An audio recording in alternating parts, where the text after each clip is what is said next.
গ্রামে ১৬ বছরের মেয়ে হুট করে গর্ভধারণ করেছে। গ্রামে যেন এক মহামারী দেখা দিয়েছে। ১৬ বছরের সবকটি মেয়েরা অদ্ভুতভাবে গর্ভবতী হচ্ছে এবং ১০ দিনের মধ্যে এক ভয়ঙ্কর আকারের বাচ্চা জন্ম দিচ্ছে। জন্ম দেওয়া বাচ্চার সারা দেহ রক্তাক্ত, ছেঁড়া ত্বক এবং বীভৎস কালো চেহারা। শিশুটির মৃত জন্ম হচ্ছে এবং মনে হয় যেন গর্ভের মধ্যে কেউ শিশুটিকে ভীষণ বাজেভাবে আঘাত করেছে। গ্রামের পরিস্থিতি এখন খুবই অস্বাভাবিক। চারিদিকে ভয়ের মেঘ ছেয়ে গেছে। মানুষ রাতের আঁধারে যতটা ভয় পায়, দিনের আলোতেও ঠিক ততটাই আটকে থাকে। এই ভয়ঙ্কর মহামারী সর্বপ্রথম শিকার হয় অঞ্জনবাবুর ১৬ বছরের মেয়ে সূচনা। সূচনা দেখতে ভীষণ রকমের সুন্দরী, দেহের গঠন যে কাউকে মোহিত করতে পারে। কালো ঘন চুলের মেঘের জালে যে কেউ আটকা পড়বে। হুট করে সকালে এক ভয়ঙ্কর স্বপ্ন দেখার পর ঘুম ভাঙল সূচনার। ঘুম ভাঙতেই পেটে প্রচণ্ড ব্যথা অনুভব করল। চিৎকার দিয়ে সম্পূর্ণ ঘর মাথায় তুলে নিল। পেটের এমন অসহনীয় ব্যথা আর্তনাদ করতে করতে বিছানা থেকে মাটিতে ধপাস করে পড়ল। সূচনার মা সূচনার এমন অবস্থা দেখে ভয়ে চিৎকার দিয়ে মেয়ের কাছে দৌড়ে চলে আসলেন। মাগো, খুব পেট ব্যথা করছে, মনে হচ্ছে কেউ যেন পেটের ভিতরে নাড়ি বুড়ি ছিঁড়ে ফেলছে। মাগো, আমি মনে হয় বাঁচব না। তীব্র ব্যথায় কাতরাতে কাতরাতে সূচনা কথাটা তার মাকে বলল। সূচনার মায়ের এর আগে কখনো এত ভয়ঙ্করভাবে কাঁদতে দেখেননি সূচনাকে। সূচনার মাথাটা নিজের কোলে নিয়ে তাকে বললেন, একটু সামলে নে মা, আমি তোর বাপকে ডাক দিচ্ছি। সূচনার মা করুণ কণ্ঠে অঞ্জনকে ডাক দিল। অঞ্জন বাহিরে বেড়া তৈরি করছিলেন, উঠোনটা ঘেরাও দিবেন বলে। বউয়ের এমন চিৎকার শুনে কাজ ফেলে দ্রুত পায়ে ভেতরে এলেন। সূচনাকে কাঁদতে দেখে ভয়ে জিজ্ঞেস করলেন, কি হয়েছে সূচনার মা? মেয়ে এমন করে গড়াগড়ি করতেছে কেন?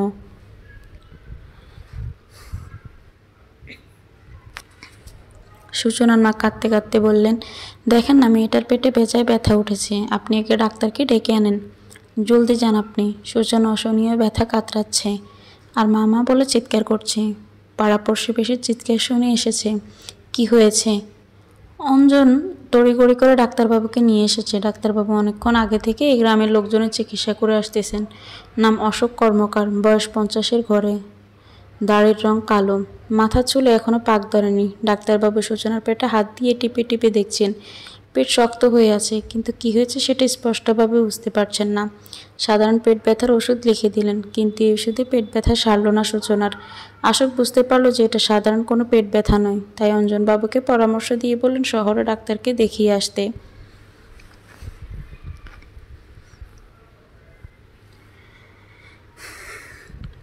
শহরে একজন ভালো ডাক্তারকে উনি চেনেন, তার ঠিকানা দিলেন অঞ্জনবাবুকে। অশোক হয়তো আজ করতে পেরেছিলেন কি হয়েছে সূচনার, কিন্তু নিশ্চিত হবার জন্য শহরে ডাক্তার দেখানোর পরামর্শ দিলেন। অঞ্জন দ্রুত মেয়েকে শহরের হাসপাতালে নিয়ে গেলেন। হাসপাতালের ডাক্তার শফিক উদ্দিন প্রথমে সূচনার পেট ব্যথার কারণ জানার জন্য তার পেট টিপে টিপে দেখলেন। অশোক বাবুর মতো উনিও পেট শক্ত অনুভব করলেন। সূচনাকে জিজ্ঞেস করলেন কোনো আজেবাজে খাবার খেয়েছিল কিনা, অথবা ভারী কাজ টাজ করেছিল কিনা। সূচনা না সূচক জবাব দিল। সন্দেহবশত ডাক্তার শফিকে সূচনার আল্ট্রাসোনোগ্রাফি করলেন। টেস্টে ধরা পড়ল সূচনা মা হতে চলেছে। ডাক্তার শফিকে একদম অবাক হননি। কত শত টেস্ট করেন, কতজনকে মা হওয়ার সুখবর দিয়ে খুশি করেন, তার হিসেব উনি রাখেননি। কিন্তু একটু অবাক হলেন প্রেগনেন্সির টেস্ট করাতে হাজব্যান্ডের তার বউকে নিয়ে আসেন, কিন্তু বাবা মাকে নিয়ে আসতে দেখেননি কখনো শফিকা। কিন্তু তবুও বিষয়টিকে পাত্তা না দিয়ে এড়িয়ে গেলেন। অঞ্জনকে নিজের চেম্বারে নিয়ে গিয়ে বসালেন। অঞ্জনবাবু, ঘাবড়ানোর কিছু হয়নি, এটা তো সুখবর। কি সুখবর ডাক্তার সাহেবা? হাস্যোজ্জ্বল মুখে সুখবরের কথা শুনে অঞ্জনবাবু জানতে চাইলেন, আপনার মেয়ে তো মা হতে চলছে, আপনার তো মিষ্টি খাওয়ানোর কথা। সূচনার মা হবার কথা শুনে রীতিমতো অঞ্জনবাবু ঘাবড়ে গেলেন, থরথর করে কাঁপতে লাগলেন। সূচনাও বড়সড় ধাক্কা অনুভব করল। সেও অবাক ডাক্তারের মুখে এমন কথা শুনে। সূচনার মুখের হাবভাব দেখে এবং অঞ্জনবাবু কপাল দিয়ে ঘাম ঝরছে দেখে ডাক্তার শফিককে জিজ্ঞেস করলেন, কি হয়েছে? আপনার মেয়ে মা হতেও চলছে আর আপনি খুশি হননি?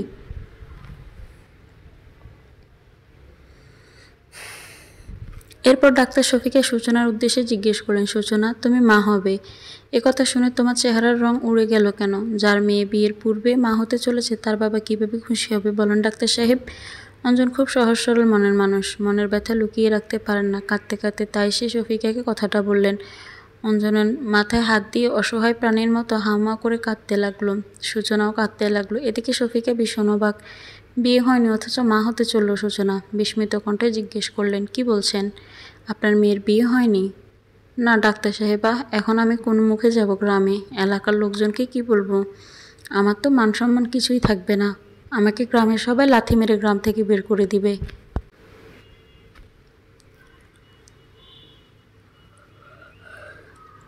ডাক্তার সাহেব কাঁদতে কাঁদতে একটু পর অঞ্জন আবার জিজ্ঞেস করলো, ডাক্তার সাহেব সব কাগজ ভালো করে দেখেছেন তো? কোনো ভুল হয়েছে নাকি? ভালো করে দেখেই বলছি অঞ্জন, তোমার মেয়ে প্রেগন্যান্ট। আমি রিপোর্ট ভালো করে দেখেছি, রেজাল্ট পজিটিভ আসছে। কিন্তু এটা সম্ভব কীভাবে? আমার মেয়ের বিয়ে হয়নি, তার স্বামী নেই, তাহলে সে মা কীভাবে হতে পারে? শফিকা জানেন আজকাল ভালোবাসার নামে শারীরিক মিলনের ঘটনা খুব সহজ। তাছাড়া ভয় দেখিয়ে দৈহিক চাহিদা মেটানো পুরুষের সংখ্যাও কম না সমাজে। এই ঘটনাটিকে তিনি সেভাবেই নিলেন। কিন্তু সূচনার বাবাকে এ সম্পর্কে কিছু বলতে না চাইলেও বলতে হবে, বলাটা উচিত মনে হয়। বাবার মন মেয়েকে নিয়ে সব সময় দুর্বল। এমন কথা উনি হয়তো সহ্য করতে পারবেন না, কিন্তু না বললে তো আর সূচনার বাবা বুঝতে পারবে না। তাই শফিকা বললেন, আমি জানি না কথাটা আপনি কীভাবে নেবেন, কিন্তু আপনার মেয়ের বয়স মা হবার জন্য পর্যাপ্ত। যদি সে কোনো পুরুষের সাথে শারীরিক মিলনে গিয়ে থাকে তাহলে অবশ্যই সে মা হতে পারবে। কথাটা শুনে অঞ্জনের মাথায় যেন বাজ পড়ল। তার মেয়ে এতটা নিচে নেমে গেল। কিন্তু সূচনা তখনই কাঁদতে কাঁদতে বলে উঠল, না ম্যাডাম, আমি কোনো পুরুষের সাথে শারীরিক মিলনে যাইনি। আমি সত্যি বলছি ম্যাডাম।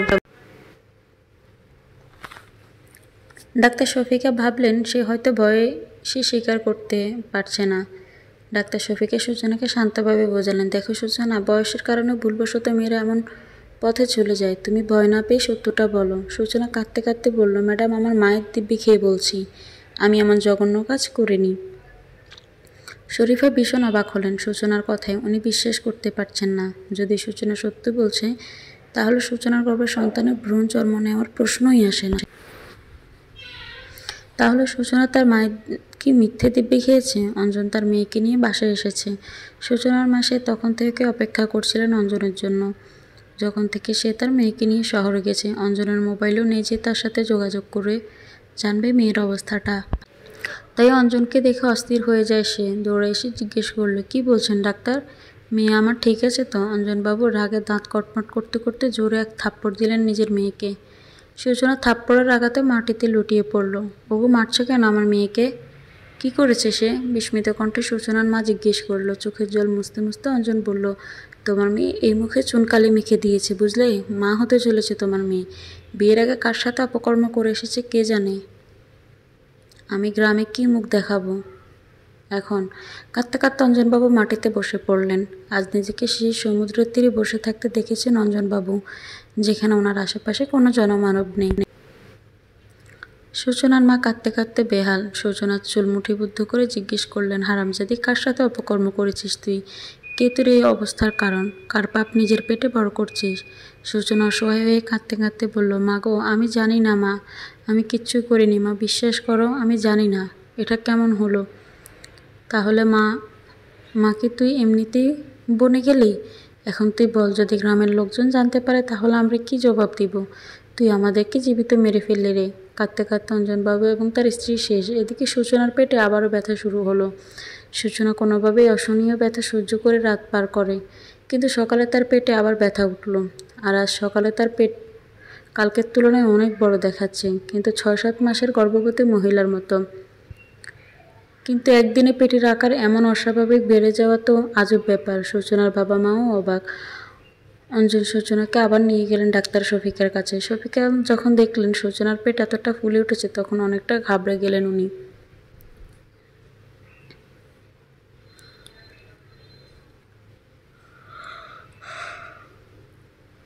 ঘাবড়ে যাওয়ার বিশেষ কারণ আছে। সন্তান গর্ভের ভেতর ধীরে ধীরে বেড়ে উঠে যায়, কারণে পেট আকারটাও আস্তে আস্তে বৃদ্ধি পায়। কিন্তু একদিনে এতটা বৃদ্ধি পাওয়া অসম্ভব। এর আগে এমন ঘটনা উনি কখনো দেখেননি। নিস্তব্ধতা ছেয়ে গেল শফিক সাহেবের মন মস্তিষ্কে। কিন্তু কী করবেন বুঝতে না পেরে তাড়াতাড়ি সূচনার টেস্ট করলেন। রিপোর্ট শফিকার হাতে। শফিকার রিপোর্ট দেখে যেন আকাশ থেকে পড়লেন। রিপোর্টের মতে অহনা 6 মাসের অন্তঃসত্ত্বা, কিন্তু গতকালের রিপোর্ট বলছে সে 3 মাসের অন্তঃসত্ত্বা। খুব অবাক হন ডাক্তার শফিকা। দুটো রিপোর্ট আবার ভালোভাবে দেখলেন, কিন্তু ফলাফল একটাই। প্রথম রিপোর্ট সূচনা 3 মাসের অন্তঃসত্ত্বা এবং দ্বিতীয় রিপোর্ট অনুযায়ী 6 মাসের অন্তঃসত্ত্বা। কিন্তু একদিনে 3 মাসের ভ্রূণটি 6 মাসের ভ্রূণের মতো বৃদ্ধি। এটা তো অসম্ভব। শফিকা অঞ্জনকেই সব কিছু বিস্তারিত বললেন। অঞ্জনবাবু এমনিতেই খুব ভয়ে আছেন, এখন এমন কথায় উনি আরও ঘাবড়ে গেলেন। চেহারা ঘামে ভিজে একাকার, চোখ থেকে অজরে জল পড়ছে। কাঁদতে কাঁদতে অসহায় অঞ্জন শফিক সাহেবকে জিজ্ঞেস করলেন,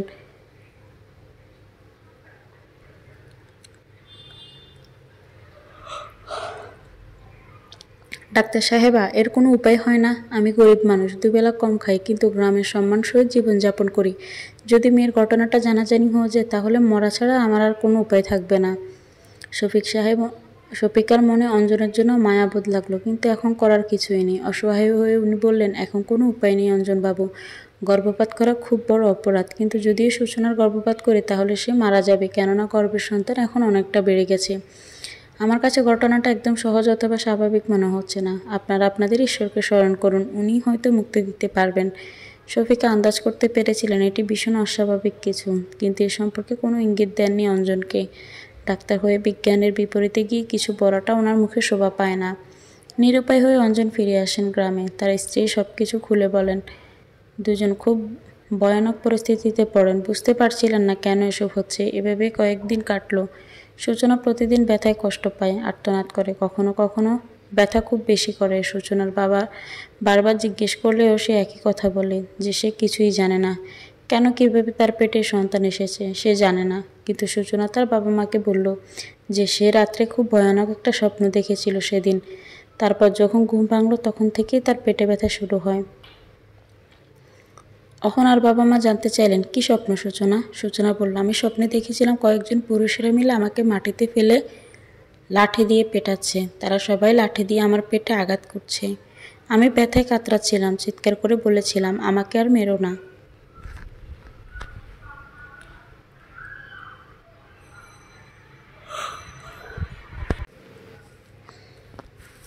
ছেড়ে দাও আমাকে, আমি মরে যাব। কিন্তু কেউ আমার কথা শোনেনি। তারা আমাকে নরপশুর মতো মারছিল। তারপর আমার ঘুম ভেঙে যায় আর আমি পেটে ব্যথা অনুভব করি বাবা। আমি প্রতিটি রাতে এই স্বপ্নটাই দেখি বাবা। স্বপ্ন দেখার পর আমার পেটের ব্যথা অনেক বেড়ে যায়। এই স্বপ্ন সম্পর্কে কোনো ধারণা নেই অহনার বাবা মায়ের। কেন তার মেয়ে এমন স্বপ্ন দেখে, তার কোনো জ্ঞান তাদের নেই। এদিকে গ্রামের প্রায় সবাই জেনে গেছে সূচনার কথা। সবাই মেয়ের চরিত্রের উপর দোষারোপ করে, মন্দ মন্তব্য করে। অঞ্জনবাবুকে রাস্তায় বের হলে নেহাত খারাপ কথা শুনতে হয়, গালিগালাজ পর্যন্ত হজম করতে হতো। তাই এখন ঘরের চার দেয়ালে আড়ালে থেকে শুধু কাঁদেন। এভাবে কেটে যায় 10 দিন। সূচনার পেটে আজ ভীষণ ব্যথা উঠেছে, সে কোনোভাবেই ব্যথা সহ্য করতে পারছে না। মেয়ের এমন করুণ অবস্থা দেখে মারাত্মকভাবে ভয় পেয়ে যান তার বাবা মা। কোনোভাবেই তারা সূচনাকে নিয়ন্ত্রণ করতে পারে না। সূচনা শুধু চিৎকার দিয়ে দিয়ে বলছে, তোমরা এটা ঠিক করোনি, তোমরা এর ফল অবশ্যই ভোগ করবে। এই অন্যায়ের শাস্তি তোমরা পাবেই পাবে, কেউ রক্ষা পাবে না তোমরা। কিছুক্ষণ পরে সূচনা একটা অদ্ভুত শিশুর জন্ম দেয়। জন্ম দিয়ে সূচনা মারা যায়। শিশুটিরও মৃত জন্ম হয়। শিশুটির সারা দেহ রক্তে ভরা, চামড়া খুব বাজেভাবে ছেঁড়া, চেহারা একদম বীভৎস কালো। সূচনার মা বাবা শিশুটিকে দেখে ভয় পেয়ে গেলেন। গ্রামের লোকেরা এসে এসে দেখে যাচ্ছিলেন বাচ্চাটাকে।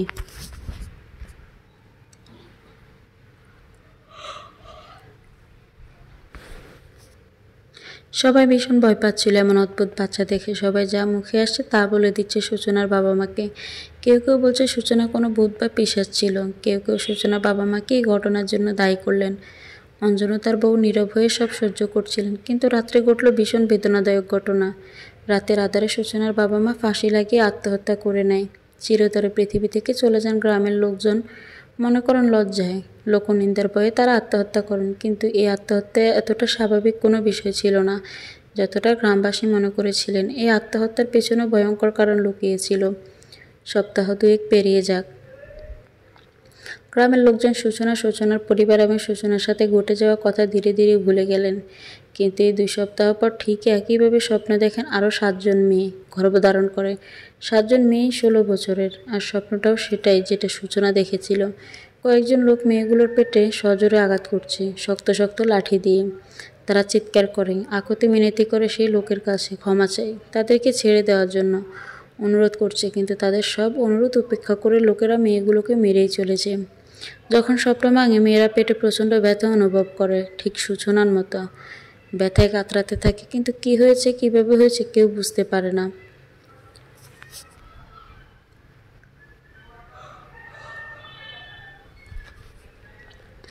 তার পরের দিন ঠিক একইভাবে মেয়েগুলো পেট অস্বাভাবিক আকার ধারণ করে। মেয়েগুলোর সাথে সাথে তাদের পরিবারবর্গও ভীষণ ভয় পেয়ে যান। ডাক্তাররাও ভীষণ অবাক। তাদের চিকিৎসা বিজ্ঞানে এর পূর্বে এমন ঘটনা কখনো ঘটেনি। কোনো দৈহিক মিলন নেই, অথচ মেয়েরা গর্ভবতী হচ্ছে। তাছাড়া গর্ভের সন্তান দিন দিন অস্বাভাবিকভাবে বেড়ে ওঠে। গর্ভবতী মেয়েটা স্বাভাবিকের চেয়ে বেশি ব্যথায় কাতরায়। একটি ভ্রূণ গর্ভে 9 মাসে যে পরিমাণ বৃদ্ধি পায়, এই মেয়েদের ক্ষেত্রে তা হয় মাত্র 10 দিনে। তারপর 10 দিন পর যখন বাচ্চাটা পৃথিবীতে আসে, তখন তার মৃত জন্ম হয় এবং দেহে খুব বিদঘুটে আকৃতি হয়ে যায়। সাথে সাথে গর্ভবতী মেয়েটিও মারা যায়। কীভাবে এসব সম্ভব? বিশেষজ্ঞ ডাক্তারের দলেরা এর উপর বিশদভাবে গবেষণা চালায়, কিন্তু কোনো ব্যাখ্যা তারা দিতে পারে না। তাছাড়া সবথেকে অবাক করার কথা হলো, মেয়েগুলো বাবা মাও আত্মহত্যা করে মারা যায়। সবার আত্মহত্যা করার পদ্ধতি একই, গলায় ফাঁসি দিয়ে। গ্রামের লোকজন খুব ভয়ে এখন দিনাপিত করছে। গ্রামের এমন অবস্থা খবর এলাকার আশেপাশে গ্রামে ছড়িয়ে পড়েছে। এমন ভয় ভয় অবস্থা হয়েছে যে অন্য গ্রামের লোকজনও এখন এই গ্রামে আসতে ভয় পান। রাতের আঁধারে তো দূরের কথা, দিনের আলোতে কেউ কেউ ঘর থেকে বেরোতে নারাজ। সবাই এটাকে অশুভ অলৌকিক শক্তির প্রভাব মনে করছেন, কিন্তু এই সমস্যার তো একটা সমাধান চাই। তাই গ্রামবাসীরা সিদ্ধান্ত নিলেন যে তারা তান্ত্রিক ডেকে সমস্যাটির সমাধান করবে। গ্রামের কয়েকজন মিলে পাশের 2 গ্রাম পেরিয়ে একটি গ্রাম থেকে একজন তান্ত্রিককে ডেকে আনেন। উক্ত তান্ত্রিকের যথেষ্ট খ্যাতি আছে। উনি যে কোনো ভূত কিংবা পিশাচ ছাড়াতে দক্ষ। নাম শঙ্কর তান্ত্রিক। গ্রামবাসীরা শঙ্কর তান্ত্রিককে সাথে করে গ্রামে নিয়ে আসেন। গ্রামে প্রবেশ করতেই উনি কেমন জানি অনুভব করলেন। বুঝতে পারলেন এই গ্রামে বায়ু পর্যন্ত দূষিত হয়ে গেছে। তান্ত্রিক গ্রামবাসীকে জানালেন, এই গ্রাম এখন অনেক শক্তিশালী দুরাত্মার কবলে। গ্রামবাসীরা উক্ত কথা শুনেই ভয়ে কাঁপতে লাগলেন। তাদের গায়ের লোমগুলো খাড়া হয়ে গেল। কিন্তু শঙ্করতান্ত্রিক তাদের আশ্বাস দিলেন উনি সব ঠিক করে দিবেন বলে। এতে গ্রামবাসীরা কিছুটা হলেও ভয়মুক্ত হতে পেরেছে। তান্ত্রিক তার ভূত পিশাচ তাড়ানোর কার্যপ্রণালী শুরু করলেন। কিছু বিধিবিধান গ্রামবাসীদেরকেও পালন করার জন্য বললেন। কিন্তু কিছুক্ষণ পর শঙ্করতান্ত্রিক চিৎকার দিয়ে উঠে পড়লেন। ভয়ের ছাপ ওনার চোখে মুখে লেপ্টে রয়েছে। গ্রামবাসীরা কি হয়েছে জানার আগ্রহ দেখালে শঙ্করতান্ত্রিক হাঁপাতে হাঁপাতে বলল, তোমরা কেউ রক্ষা পাবে না। এসব তোমাদের পাপের ফল, তোমাদের অন্যায়ের শাস্তি। কেউ বাঁচতে পারবে না, ধ্বংস হয়ে যাবে এই গ্রাম। সে ধ্বংস করার জন্যই এসেছে তোদের মাঝে। যে ধ্বংস করার জন্য এসেছে মানে? কে এসেছে? গ্রামের লোকজন সবাই আরও ভয় পেয়ে যায়। কে এসেছে এর উত্তর হয়তো এই তান্ত্রিক জানে, কিন্তু তান্ত্রিক এমনভাবে পালালো যেভাবে হরিণ বাঘের ভয়ে পালায়। গ্রামবাসীরা ভীষণ অবাক এবং আতঙ্কিত, কিন্তু ভয় তখন আরও বেড়ে যায় যখন পরের দিন শঙ্করতান্ত্রিকের মৃত্যুর খবর আসে গ্রামবাসীর কানে।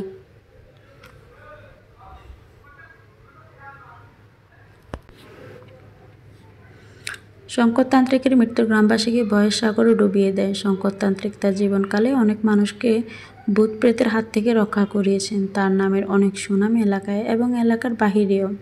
তাই এত বড় তান্ত্রিকের মৃত্যু গ্রামবাসীকে আতঙ্কিত করেছে। কিন্তু তান্ত্রিকের শেষ কথাটি গ্রামবাসীকে মহা দুশ্চিন্তায় ফেলে দিল। কোনো দুরাত্মা এসেছে যে খুব শক্তিশালী, এসে গ্রামটিকেই ধ্বংস করতে এসেছে। তান্ত্রিক বলেছিলেন এটাই গ্রামবাসীদের পাপের ফল। কিন্তু কি এমন পাপ গ্রামবাসী করলো যার মাসুল এত ভয়ঙ্করভাবে দিতে হচ্ছে তাদেরকে? গ্রামের লোকজন বড্ড ভয়ে আছেন। দিনের পর দিন কোনো না কোনো মেয়ের খুব নির্মম অবস্থা হচ্ছে। পরিস্থিতি খুবই ভয়াবহ। গ্রামের এমন ভয়াবহ অবস্থায় ফেরেশতা হয়ে আসেন রহমান সাহেব। গ্রামের রহমান সাহেবের সম্মান অনেক। উনি এই গ্রামের মসজিদের ইমাম। উনি যখন গ্রামের এমন পরিস্থিতির কথা জানতে পারলেন, তখন অন্যদের মতো উনিও ভয় পেলেন। এর আগে এমন কোনো ঘটনা ঘটে যেতে দেখেননি বা শোনেন উনি। তাই একদিন গ্রামবাসীদের নিয়ে একটা বৈঠকের আয়োজন করলেন উনি। গ্রামের সবাই উপস্থিত হলো বৈঠকে।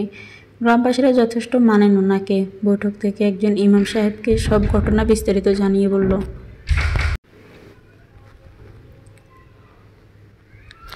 ইমাম সাহেব, সব কিছুই তো আপনি জানেন। এই গ্রামের ওপর কার যে কুদৃষ্টি পড়ল তা কেউ জানে না।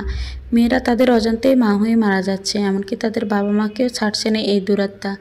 আপনি তো আলেম মানুষ, জ্ঞানী ব্যক্তি, এই সমস্যার সমাধানের কোনো পথ দেখান আমাদেরকে। গ্রামবাসীরা সবাই একত্র অনুরোধের আওয়াজ তুলল। ইমাম সাহেব সবাইকে প্রথমে শান্ত করলেন, তারপর বললেন, আমিও খুব আহত হয়েছি এই ঘটনাটির পর থেকে। কখনো ভাবিনি আমাদের গ্রামের উপর এমনভাবে ধ্বংসযজ্ঞ শুরু হবে। কিন্তু সৃষ্টিকর্তার উপর সর্বদা বিশ্বাস রাখতে হয়। উনি তো সব কিছু করেন। উনি নিশ্চয়ই এর কোনো উপায় রেখেছেন। আমি একজন পীর সাহেবকে চিনি। উনি খুব বিজ্ঞ এবং দক্ষ মানুষ। অনেক কিছু জানেন উনি। হয়তো উনি আমাদেরকে এই বিপদ থেকে বের করতে পারবেন। যদি আপনারা সবাই বলেন তাহলে কালকে আমি এই গ্রামের পরিস্থিতি সম্বন্ধে জানাবো। উনি হয়তো নিরাশ করবেন না। আপনারা কি সবাই একমত? মৃত্যু যখন সামনে, মানুষ তখন বাঁচার জন্য ছটফট করে ওঠে। গ্রামের সবাই ইমাম সাহেবের মতে মত জানালেন।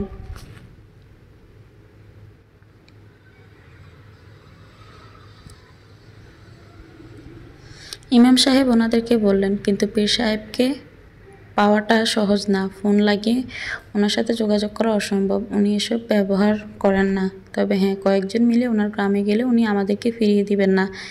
তাই আমার সাথে কাল কয়েকজন পীর সাহেবের গ্রামে যেতে হবে। আপনারা কে কে যাবেন? গ্রামবাসীদের মধ্যে থেকে 5 জন প্রস্তুত হলেন ইমাম সাহেবের সাথে যেতে। ইমাম সাহেব আবারও আশ্বাস দিয়ে বললেন, আপনারা আপনাদের সৃষ্টিকর্তার উপর আস্থা রাখেন। মালিক সব ঠিক করে দিবেন ইনশাআল্লাহ। পরের দিন ইমাম সাহেব এবং গ্রামের 5 জন লোক মিলে পীর সাহেবের কাছে গেলেন। পীর সাহেব ঘর থেকে দেখে সবাইকে বেশ অবাক। গ্রামের সবকটি ঘরই দেখতে বেশ সুন্দর এবং উন্নত, কিন্তু পীর সাহেবের ঘর সেই আগের ঘরগুলোর মতোই বাঁশের বেড়া দিয়ে তৈরি।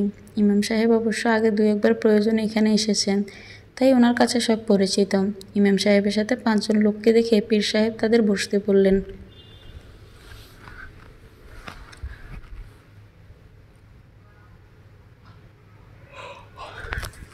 পীর সাহেব ইমামকে তো চেনেন, কিন্তু এই 5 জনকে চেনেন না। কিন্তু এবারও তাদের পরিচয় জানতে চাননি বা এমন আচরণ করেননি যে ওনারা পীর সাহেবের অপরিচিত কেউ।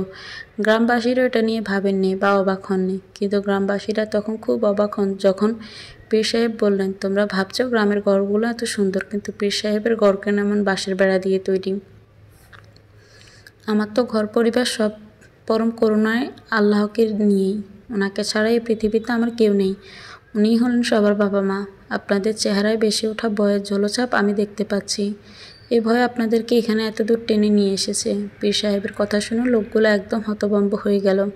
পীর সাহেবের তো এসব জানার কথা না। কেউ তো ওনাকে জানায়নি। পীর সাহেব গ্রাম থেকে আসা লোকজনদের চেহারায় বিস্ময়ের চিহ্ন দেখে একটু মুচকি হেসে বললেন, অবাক হবেন না। আল্লাহ আমাকে ওনার অশেষ মেহেরবানি করে কিছু ক্ষমতা দিয়েছেন। আপনারা কেন এসেছেন তা আমি জানি। ইমাম সাহেব জানেন পীর সাহেবের ক্ষমতা, তাই উনি অবাক হলেন না মোটেও। সরাসরি সমস্যার কথা তুলে ধরলেন। পীর সাহেব গ্রামের উপর আসা বিপদের খবর তো আপনি জানেনই।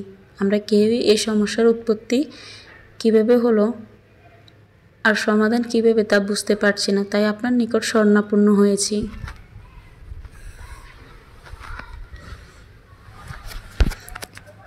আপনিই পারেন আমাদেরকে এখন এই বিপদের হাত থেকে রক্ষা করতে। জ্ঞানী ব্যক্তিরা বিপদে অস্থির হয়ে নিয়ন্ত্রণ হারিয়ে ফেলেন না। পীর সাহেব এর প্রমাণ দিলেন। পীর সাহেব মধুর গলায় চেহারায় একটু হাসি এনে বললেন, সব আল্লাহর কাছে ইমাম সাহেব, আমরা করার কেউই না। সব উনিই করেন। আপনারা যতটা সহজভাবে নিয়েছেন বিষয়টাকে, আসলে বিষয়টা ততটা জটিল এবং বিপজ্জনক। ভাবছেন কেন ভূত পিশাচের কাজ এটা? ঠিকই ভাবছেন, কিন্তু এটা এতটাই শক্তিশালী দুয়াত্মা, এর সাথে লড়াই করা সহজ না। পীর সাহেবের কাছে এসে ওনার অলৌকিক ক্ষমতা দেখে লোকদের মনে একটা আশার প্রদীপ জ্বলে উঠেছিল, কিন্তু পরক্ষণেই এমন বাক্য শুনে প্রদীপ প্রায় নিভু নিভু অবস্থা। লোকগুলোর মনের এমন অবস্থা পীর সাহেব আন্দাজ করে নিলেন। বললেন, আগেই বলেছি সব কিছুর মালিক আল্লাহ তাআলা, তাই ওনার উপর ভরসা রাখুন। আমি আমার সর্বোচ্চ চেষ্টা করব আপনাদের গ্রামের মানুষদের রক্ষা করার। ইমাম সাহেব মনোযোগ দিয়ে শুনেছিলেন ওনার কথাগুলো, কিন্তু অভিশাপ কেন ওনার গ্রামকে গ্রাস করেছে সেটা জানার খুব ইচ্ছে জাগলো ইমাম সাহেবের মনে। উনি পীর সাহেবকে বললেন, ঠিক বলেছেন পীর সাহেব।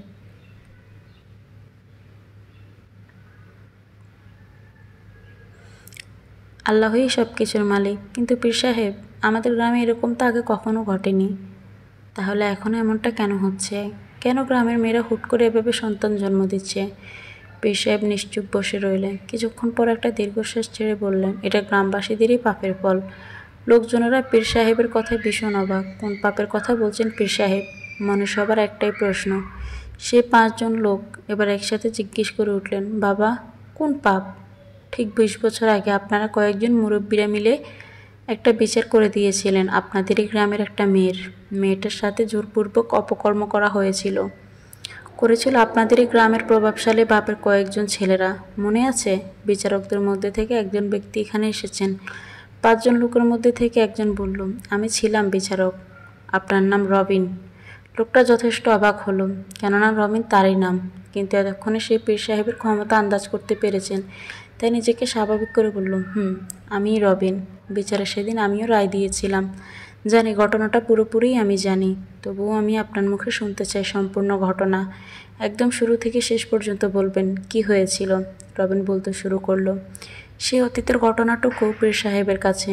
মেয়েটার বাবার নাম ছিল রতন, আর মায়ের নাম ছিল সোমা। তার একটাই মেয়ে ছিল উর্মি, দেখতে খুব সুন্দর এবং বিয়ের উপযুক্ত।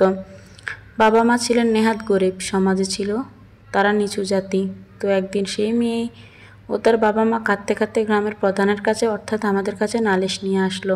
আমরা 10 জনের একটা কমিটি ছিলাম, বিচার আচার আমরাই সমাধান করতাম। তো মেয়েটার ভাষ্যমতে তার সাথে 6 জন ছেলে মিলে নাকি তার ধর্ষণ করেছিল। আবার সেই 6 জন ছেলের মধ্যে একটা ছেলে নাকি তাকে ভালোবাসত, যার সন্তান তার গর্ভে ছিল। আপনি হয়তো এটাও জানেন যে ছেলেগুলোর বাবা মা কে ছিল। পীর সাহেব মাথা নাড়ালেন। মেয়েটার দেহের কাপড় চোপড় ছেঁড়া ছিল, প্রায় প্রায় অর্ধনগ্ন মেয়েটা ছিল। তো আমাদের মাঝে থেকে একজন একটা চাদর দিলে তাকে তার দেহটা ঢাকার জন্য। মেয়ের বাবা তখন কাঁদতে কাঁদতে বলল, চাদর দিয়ে শরীরটা তো ঢাকা দিবেন, কিন্তু আমার ইজ্জতটা কি ফেরত আসবো? আপনারা আমার সঠিক বিচার কইরা দেন, এই ছেলেগুলারও শাস্তি দেন। তার বাবা মা কেঁদে কেঁদে পুরো এলাকা ভাসিয়ে দিচ্ছিল। পরের দিন আমরা ছেলেগুলোকে বিচারে আসার জন্য বলি। মেয়েটা যে ছেলের নাম নিয়েছিল তাদেরকেই ডেকে আনা হয়, তাদেরকে জিজ্ঞেস করা হয়।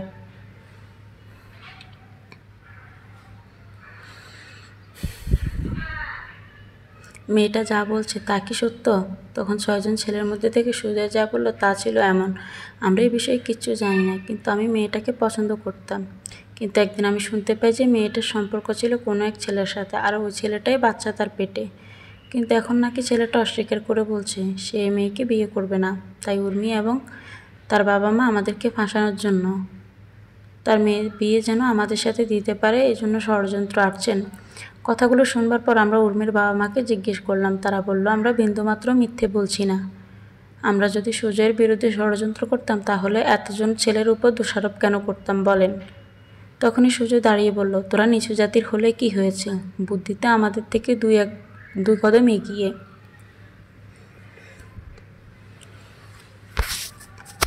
তোরা তোদের কথাগুলোকে জোর দেওয়ার জন্য আমাদেরকে ফাঁসাচ্ছিস। রতন আর সোমা কাঁদতে কাঁদতে বাসিয়ে দিচ্ছিল। আমরা উর্মিকে ধমক দিলাম, ভয় দেখালাম, কিন্তু সেও একই কথা বলছিল। আমরা কোনো সিদ্ধান্ত পৌঁছাতে পারছিলাম না। তারপর আমরা সেই ছেলেদেরকে জিজ্ঞেস করি যে মেয়েটা যে সময়ে তার দর্শন করার কথা বলেছে ওই সময় তারা কোথায় ছিল। ছেলেরা সবাই একই সাথে থাকে, তারা পরস্পর বন্ধু। তারা সবাই বলল কোনো এক হোটেলে তারা আড্ডা দিচ্ছিল। তখন আমরা তারপর হোটেলের মালিককে ডেকে জিজ্ঞেস করলাম, সেও তাদের পক্ষে মত দিল। কিন্তু মেয়েটা হোটেলের মালিককেও মিথ্যে বলছে বলে দোষারোপ করলো। কিন্তু মিথ্যে বলে তো আর কোনো ফায়দা হওয়া কথা না, তাহলে সে মিথ্যে কেন বলবে? কিন্তু উর্মি নামের মেয়েটার লাভ ছিল মিথ্যে বলে। সে যাকে নিজের গর্ভের সন্তানের বাবা বলে দাবি করেছিল সে ছিল এলাকার একজন বিশিষ্ট ব্যবসায়ীর ছেলে। তার বউ হতে পারলে সে রানীর মতো থাকতো। তাই সে হোটেলের মালিকের কথা অনুযায়ী আমরা মেয়েটাকে কঠোর শাস্তি প্রদান করি। মেয়েটা তার মা বাবার সাথে আত্মহত্যা করে মারা যায়। পীর সাহেব মনোযোগ দিয়ে শুনছিলেন কথাগুলো। একটু মুচকি হেসে পীর সাহেব ইমামের দিকে মুখ করে বললেন, শুনছেন ইমাম সাহেব? ইমাম সাহেব 10 কি 12 বছর হবে এখানে ইমামের কাজ করছেন, আগে অন্য জায়গায় ছিলেন। ইমাম সাহেব বললেন, জি, কিন্তু আপনার রহস্যময় হাসির পেছনের কারণটা বুঝতে পারছি না।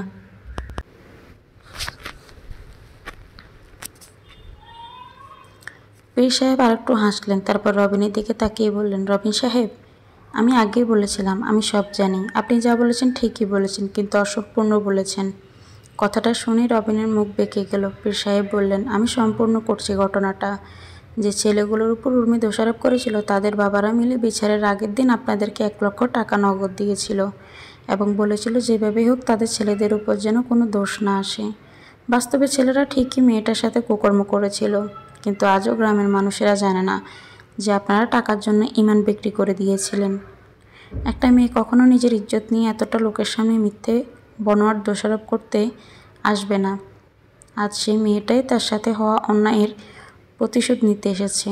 রবিন মাথা নত করে মাটির দিকে তাকিয়ে রইল। তখন ইমাম সাহেব পীর সাহেবকে জিজ্ঞেস করলেন, কিন্তু পীর সাহেব গ্রামের সবাইকে কেন মেয়েটাকে মেরে ফেলতে চায়, দোষ তো এই 10 জন গ্রাম প্রধানরা করেছে।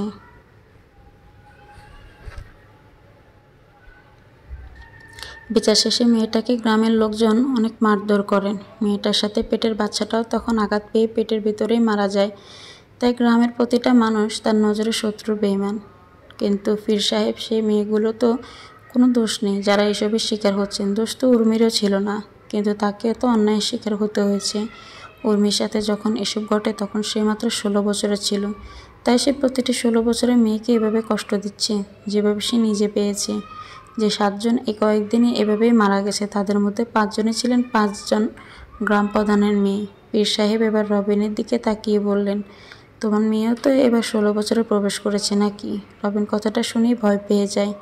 তার মেয়ে এবার 16তে পা দিয়েছে। রবিন ভয়ে পীর সাহেবের পায়ে গিয়ে পুরো আকতে মিনতি করে বলে, পীর সাহেব, আমাকে মাফ করে দেন। আমি লোভের বশে এত বড় পাপ করে ফেলেছি, কিন্তু আমার মেয়ের তো কোনো দোষ নেই।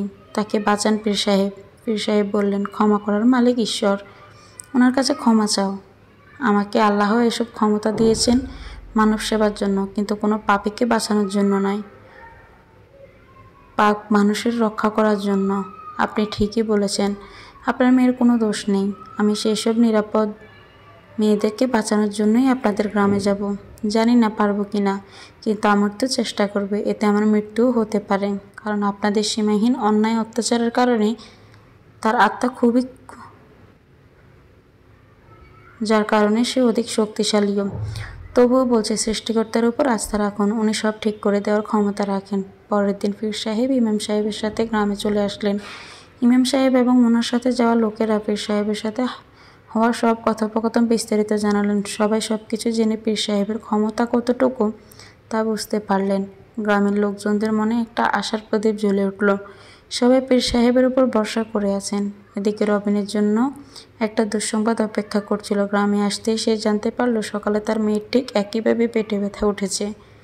সে ব্যথা সহ্য করতে না পেরে বারবার অজ্ঞান হয়ে যায়।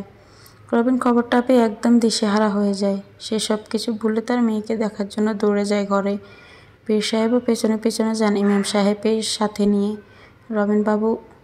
বাবুর মেয়ে রাত্রি যখন পীর সাহেবকে দেখল, তখন সে ভয়ে কাঁপতে লাগলো, যেন সে ভূত দেখে ফেলেছে।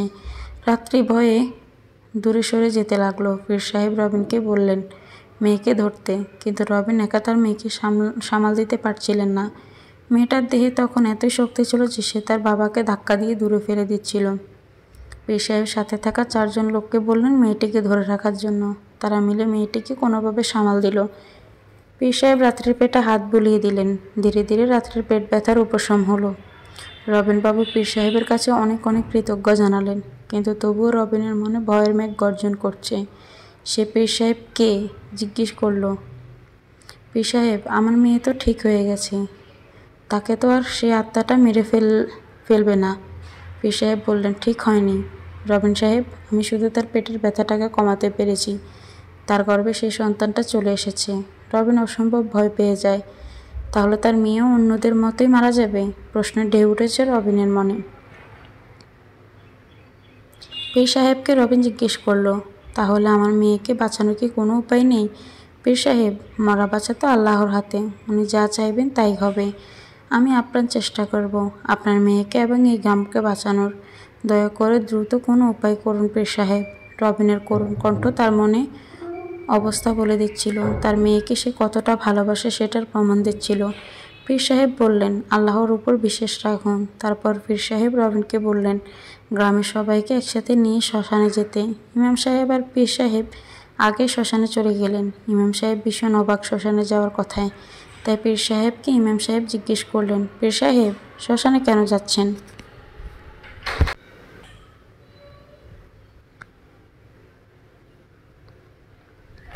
পীর সাহেব মুচকি হেসে বললেন, সেখানে গেলে সব কিছুর মূলটা দর্শন করতে পারবেন ইমাম সাহেব। মানে খুব সোজা। উর্মিকে যে জায়গায় কবর দেওয়া হয়েছে সেখানে গেলে মন্ত্রশক্তির কারণে তাকে সহজে দেখতে পাবেন। এতে হবে কি? এতে আমরা তার সাথে কথা বলে তার এই ধ্বংসাসর্যের কারণ জানতে পারবো, এবং সে কীভাবে এই গ্রামে ছেড়ে যাবে এটার উপায়ও বের করতে পারবো। সবাই শ্মশানে উপস্থিত হলো। পীর সাহেব সবাইকে শ্মশানের বাইরে অপেক্ষা করতে বললেন। পীর সাহেব, রবিন বাবু, ইমাম সাহেব এবং আরও 4-5 জন লোককে নিয়ে শ্মশানের ভেতরে একটা কবরের পাশে গিয়ে দাঁড়ালেন। ইমাম সাহেব পীর সাহেবকে কবরের পাশে দাঁড়াতে দেখে জিজ্ঞেস করলেন, পীর সাহেব, এই কবরের পাশে কেন দাঁড়ালেন? এটাই সেই মেয়েটার কবর যে এইসব ধ্বংসের মূল। আমি এখন মন্ত্রশক্তির সাহায্যে তাকে প্রকাশ্যে আসতে বাধ্য করব।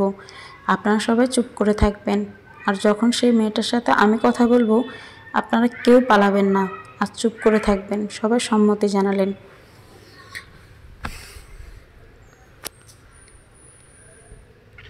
পীর সাহেব চোখ বন্ধ করে মনে মনে মন্ত্র উচ্চারণ করছিলেন। কিছুক্ষণ পর খুব জোরে বাতাস বইতে লাগলো। গাছপালা উপড়ে পড়ে যাবে মনে হচ্ছিল। গ্রামবাসীদের মনে ভীষণ ভয় জেগে উঠল। পরক্ষণেই সবাই শ্মশানের ভেতরে আলো জ্বলে উঠতে দেখল। আলোটা সারা এলাকায় এতটাই আলোকিত করে দিয়েছিল যে মনে হচ্ছিল সূর্য উদিত হয়ে গেছে। পীর সাহেব এবং সাথের মানুষজন দেখল খুব ভয়ঙ্কর একটা অবয়বের আবির্ভাব হয়েছে। প্রকাণ্ড দেহ, তার চোখগুলো লালচে, যেন দাউ দাউ করে আগুন জ্বলছে। কণ্ঠস্বর মর্মান্তিক। অবয়বটা উর্মির অচেপ্ত আত্মা ছিল। দহনের আগুন তার মনে জ্বলজ্বল করছিল। ককর্ষ গলায় উর্মি পীর সাহেবকে বলল, মৃত্যু তোকেও ডেকে এনেছে এখানে, তাই না? মরতে যদি না চাস তাহলে চলে যা এখান থেকে। তোর এতটা সামর্থ্য নেই যে তুই এই পাপীর দলকে বাঁচাতে পারবি। ভয়ঙ্কর কণ্ঠ শুনে সারা গ্রাম হাহাকার করছিল। ভয়ে সবার হৃদয় কাঁপছিল। কিন্তু পীর সাহেব চোখে মুখে কোনো ভয়ের ছাপ নেই। হাসি মাখা চেহারায় বললেন, তুই মারার কে? মৃত্যুর মালিক তো উপরওয়ালা। যার উপর সে আল্লাহর নজর আছে তার অনিষ্ট কেউ করতে পারে না, তুইও না। উর্মির অতীত আত্মা যেন রেগে যায়, কণ্ঠে যেন আগুন জ্বলে ওঠে। বলল, কোথায় ছিলি তুই আর তোর আল্লাহ যখন আমার উপর, আমার বাবা মায়ের উপর তারা অন্যায় অত্যাচার করেছিল? তুই তো ধার্মিক মানুষ, পীর মানুষ, তাহলে অন্যায় অধর্ম করা মানুষদের বাঁচানোর জন্য কেন এসেছিস? তোর আল্লাহ কি এভাবে অন্যায়কারীদের রক্ষা করে? আল্লাহ পাক মানুষদের রক্ষা করেন আর পাপীদের শাস্তি দেন। আমি এসেছি এসব নির্দোষ মেয়েদের রক্ষা করার জন্য, যাদের কোনো দোষ না থাকা সত্ত্বেও তুই তাদেরকে কষ্ট দিচ্ছিস। উর্মি বিকটভাবে হাসতে হাসতে বলল, নির্দোষ? কেউ নির্দোষ না, সবাই দোষী। এই গ্রামের সবাই দোষী। আমি এই গ্রামকে ধ্বংস করে দিব। কেন, কি চাস তুই? আমি চাই আমার আর আমার বাবা মায়ের সাথে হওয়া অন্যায়ের প্রতিশোধ নিতে। যে আগুনে আমি জ্বলেছি সেই আগুনে তাদেরকে দহনে দেখতে চাই। তুই চলে যা এখান থেকে, নইলে তুইও জ্বলে ছারখার হয়ে যাবি। উর্মি কোথায় যেন মিলিয়ে গেল, অদৃশ্য হয়ে গেল। জলজল করা অবয়বের গায়ের হয়ে যাওয়া ইমাম সাহেব পীর সাহেবকে জিজ্ঞেস করলেন, সে কি চলে গেছে পীর সাহেব? পীর সাহেব গম্ভীরভাবে বললেন, না, সে যায়নি। রবিনবাবু ভয়ে ভয়ে জিজ্ঞেস করলেন, তাহলে কি সে কখনো যাবে না? পীর সাহেব, চিন্তা করবেন না, সৃষ্টিকর্তার উপর বিশ্বাস রাখেন, সব কিছু ঠিক হবে। কিন্তু পীর সাহেবের চেহারায় কিসের জন্য এক ছটফটানি ছিল, চোখে মুখে গাঢ় চিন্তার দাগ। উনি ইমাম সাহেবকে বললেন ওনার থাকার ব্যবস্থা এমন করে করতে যেখানে কেউ থাকে না। ইমাম সাহেব পীর সাহেবের কথা অনুযায়ী ব্যবস্থা করে দিলেন, কিন্তু গ্রামের মানুষের মনে ভয় হয়ে রয়ে গেল। পীর সাহেব আশ্বাস দিলেন গ্রামবাসীকে উপরওয়ালা সব ঠিক করে দিবেন। পরের দিন সকালে গ্রামবাসীরা ভীষণ বড় ধাক্কা খেল। পরের দিন পীর সাহেবের বিভৎস লাশ পাওয়া গেল। দেহ থেকে মাথা আলাদা হয়ে পড়ে আছে মেঝেতে। সারা দেহে রক্ত লেপ্টে রয়েছে। চেহারায় বাজেভাবে ছিঁড়ে ফেলা হয়েছে। ইমাম সাহেবই গ্রামবাসীকে পীর সাহেবের মৃত্যুর খবর দেন। পীর সাহেবের হাত থেকে একটা চিঠি পাওয়া যায়, যেটা তিনি মরার পূর্বে লিখেছেন। কিন্তু পীর সাহেবের মৃত্যুর খবর শুনে গ্রামের সবাই প্রায় আশাহত হয়ে পড়েন। এদিকে চিঠিটা আরও অবাক করে দেয় গ্রামবাসীদের। পীর সাহেবের মৃত্যু সবাইকে ভিতর থেকে কাঁপিয়ে দিল। সবার একমাত্র আশার আলো পীর সাহেব মারা যাওয়ায় নিভে গেল। এবার বুঝি গ্রামটা ধ্বংস হবে, সেটা নিশ্চিত। কিন্তু পীর সাহেবের হাত থেকে একটা চিঠি পেলেন ইমাম সাহেব। চিঠিটা পীর সাহেবের মরার পূর্বে নিজের হাতে লিখেছেন। চিঠিতে পীর সাহেব লিখেছেন,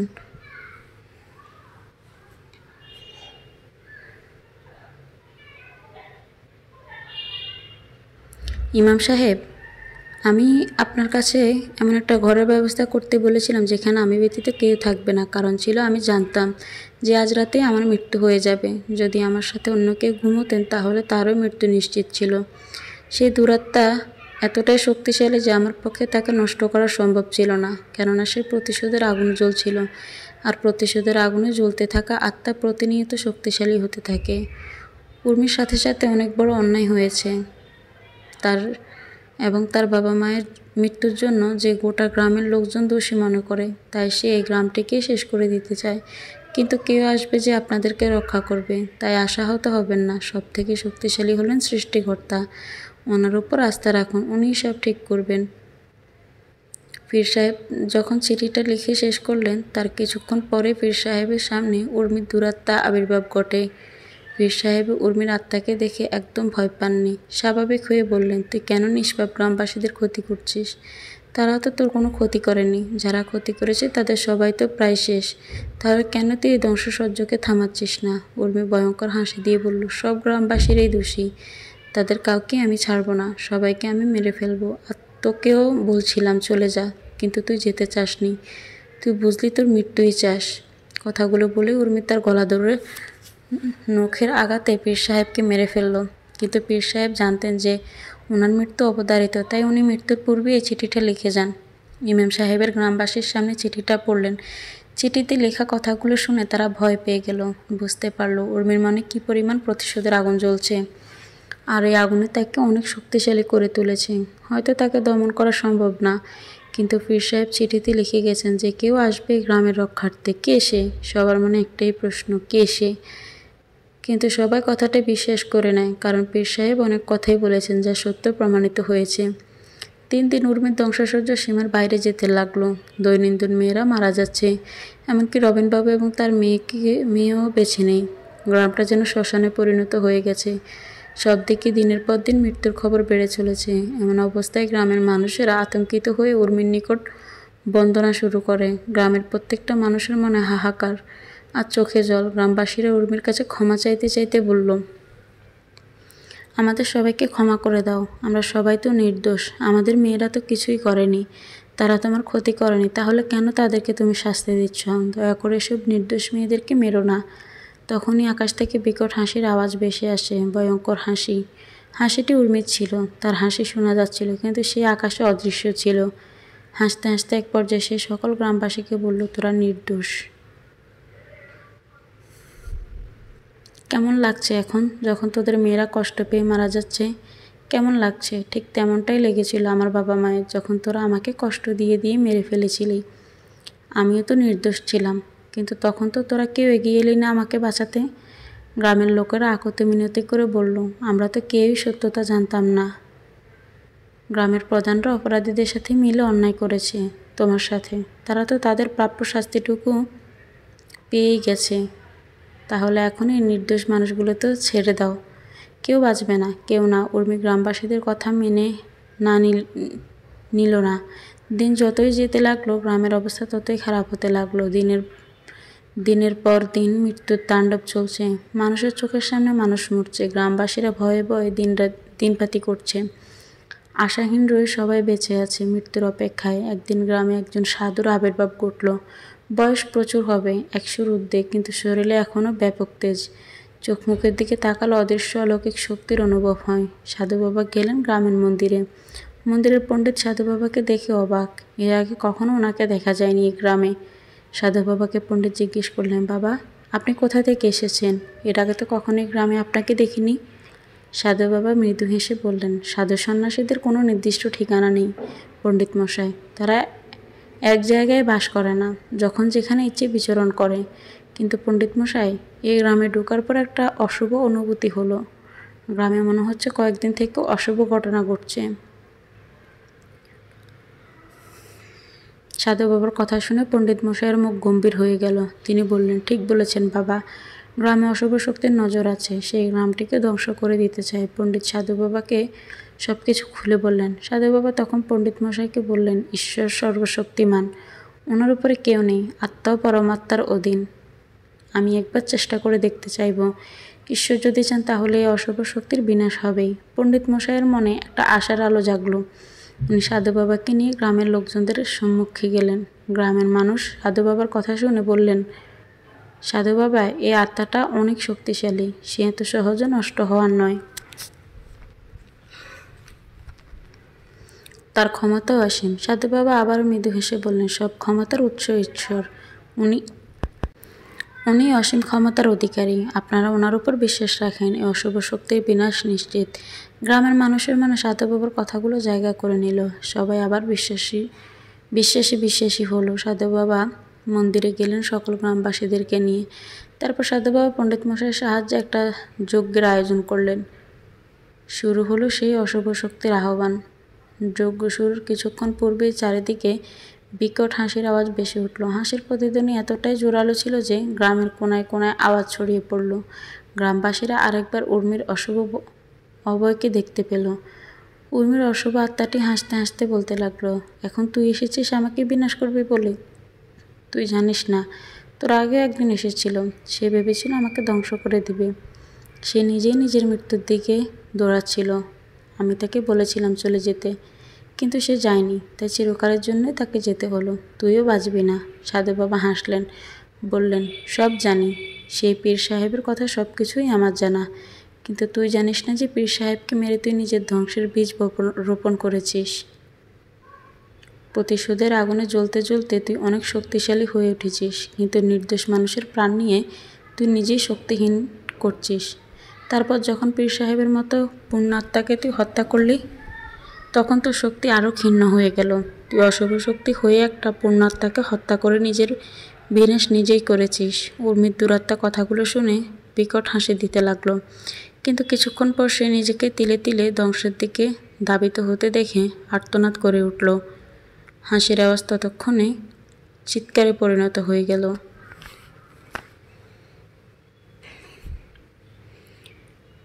সাধু বাবা তখন বললেন, তোর সাথে অন্যায় হয়েছে, কিন্তু তুই যা করেছিস তাও তো অন্যায়। তোর সাথে ঘটে যাওয়া ঘটনার তো গ্রামবাসীদের দোষ নেই, কিন্তু আমার সাথে যে ছেলেগুলো জোরপূর্বক অপকর্ম করছে তারা তো দোষী। তাদের সবাইকে তুই মেরে ফেলেছিস। তাদের সাহায্যকারীরও এখন আর বেঁচে নেই। তাহলে কেনই ধ্বংসযজ্ঞ চালিয়ে যাচ্ছিস তুই? কারণ এই গ্রামের মানুষরা সবাই দোষী। তারা তখন সেই মানুষের কথায় বিশ্বাস করে আমাকে আর গর্ভের সন্তানকে মেরেছিল। যারা আমার সাথে অন্যায় করেছিল তাদের সামনে তোকে দোষী সাব্যস্ত করা হয়েছিল, যার ফলে তোকে মারধর করেছিল। সেটা কি ঠিক ছিল? না, কিন্তু তারা তাদের ভুল মেনে নিয়েছে। এখন তারা তোর কাছে ক্ষমা চাচ্ছে, আর ক্ষমা প্রার্থীকে ক্ষমা করে দেওয়াই উচিত। ঠিক আছে, কিন্তু গ্রামবাসী যদি আমার একটা শর্ত রাখে তাহলেই আমি চলে যাব। কি শর্ত? গ্রামে যদি কখনো মেয়ের সাথে জোরপূর্বক অপকর্ম করা হয় তাহলে তার যাচাই করে অপরাধীকে কঠিন শাস্তি দিতে হবে, নইলে আমি আবার ফিরে আসব। গ্রামের সবাই তখন এক হয়ে বললেন, আমরা সবাই সেই অন্যায়কারীদেরকে কঠোর শাস্তি দিব, কিন্তু দয়া করে আমাদেরকে ক্ষমা করে দিয়ে এবার চলে যাও। উর্মির আত্মা যেন এবার একটু শান্তি পেল। সে চলে যাওয়ার প্রতিশ্রুতি দিল, কিন্তু সাথে এটাও বলে গেল যদি সেসব ছেলেগুলোকে শাস্তি না দেওয়া হয় তাহলে সে আবার ফিরে আসবে। উর্মি চলে গেল। গ্রামের লোকজন এখন বিপদমুক্ত, কিন্তু গ্রামবাসীরা আবারও ভীষণ অবাক হলেন। সাধু বাবা হুট করেই যেন কোথায় চলে গেলেন, একদম নিখোঁজ। কোত্থেকে উনি এসেছিলেন আর কোথায় তিনি গেলেন তার খোঁজ কেউ লাগাতে পারেনি আর।